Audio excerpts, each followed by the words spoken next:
We are two guys fixing the world. My name's Ryan. My name's not Ryan. His name's Ryan. My name's Mark David Stallard. This is Ryan Janz.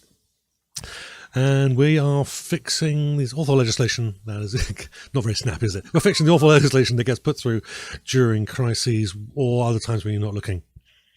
Yes, yep. Nailed it. Nailed it. Well, by the time I'll think about this for a couple of days, and I'll rename the video later when we're sober. Okay, so that's the provincial items. There's a couple of things that are happening similar, kind of similar in the federal government. And the first one on my list here is Conservative leader Andrew Scheer is calling for a temporary, wait for it. The Conservatives, what are they going to do? They want to temporary increase the donation tax for 2020. Now, it sounds fine. Now, then you can give more money to charities that are suffering, that are taking part in the COVID, where everyone's suffering from the finances, and so giving to charities is a good thing. Now, who does this benefit? Does it benefit charities? Possibly, but it does not benefit the people who are laid off, who are or are unemployed, or who are sitting at home, the average worker, even the people who are working. It doesn't help them hardly at all, because you might give $10, $20, $30 for a tax, for a charity, but the people at the top, they're going to give hundreds, $200,000 to a charity, and they won't pay any taxes on that. The last thing we need right now is to reduce the government revenues to pay for all these other things. Like we're getting, well, I'm not, but $2,000 a month. That's going to be paid for somehow, and you want to give away revenue. It's akin to, I've got a hole in my roof. My wife's pregnant. Two of my children are going to college, and you go to your boss and say, "Can I have a pay decrease, please?" It's the same thing, right? Yeah. Anyhow, so that's pretty much it. So I probably talked way through that. Any comments on that one, Ryan? You got me started on that one, right? You got me started. Yeah. Oh yeah. Down, boy, down. Take a deep breath. Drink water. Breathe in, breathe out. Yeah. That tax credit or that donation tax credit. Yeah, you're right. Even right now, okay. So my job is considered to be essential. My wife is still working from home, not full time, but she is still able to work. So we don't need to apply for any CREB or CERB or whatever it is. And we're happy about that. I have a lot of stress now when I go to certain clientele, but I mean, I can deal with that because I still get a paycheck. Here's the thing. Between my wife and I, we still, we've made some donations to some charities, but not a ton, a couple $100, maybe. I would say maximum, and I'd have to ask her, is a couple $100 maximum. Mm-hmm. Yep. Maybe might be getting close to $500, maybe but that would be the absolute max, right.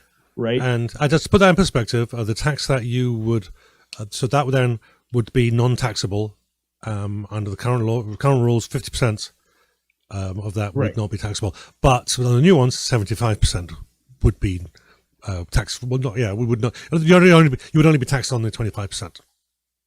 Yeah, and so what am I going to get on 75% out of the more realistic number is probably like $250. Yeah, right. But that's the tax, right? That's not, you don't get that back. That's that is now tax. You're exempt on tax on that money. So I'm going to apply it against 6-7% income tax, right, and all that jazz, but. Yeah, but at the end of the day, it's not benefiting me. No. But if I was able to drop $250,000 to United Way, well, that's a different story altogether, isn't it? Now that makes a huge. Yeah. That's a huge saving for me, and if I'm able to offset $250,000, well, let's think this through. That means I've got a lot of money, and I've now probably effectively put myself down a tax bracket as well. Yeah. If I've donated that much. Yeah. Actually, that's a good reason to do that.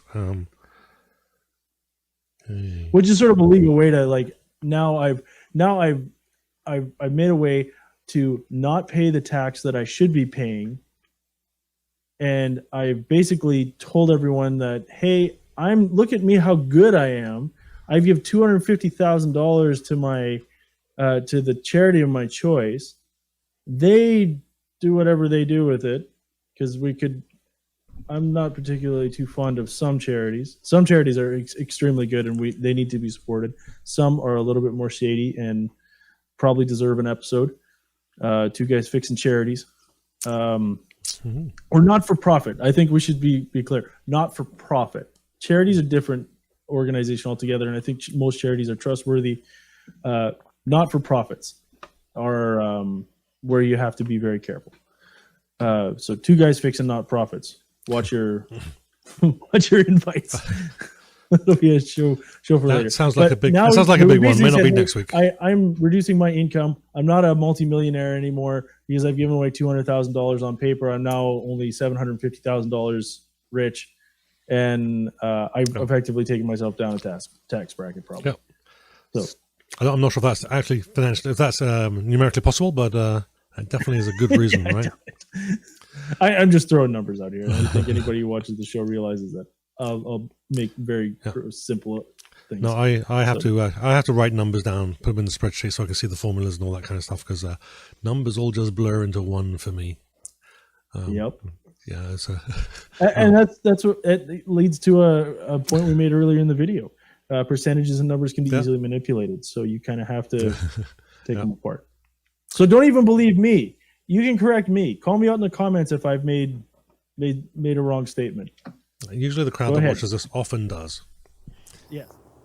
This is the back door to the Manitoba legislature. Now, if you hit the subscribe button now, hit the notification bell, then you won't be surprised when they try to stick something up your back door.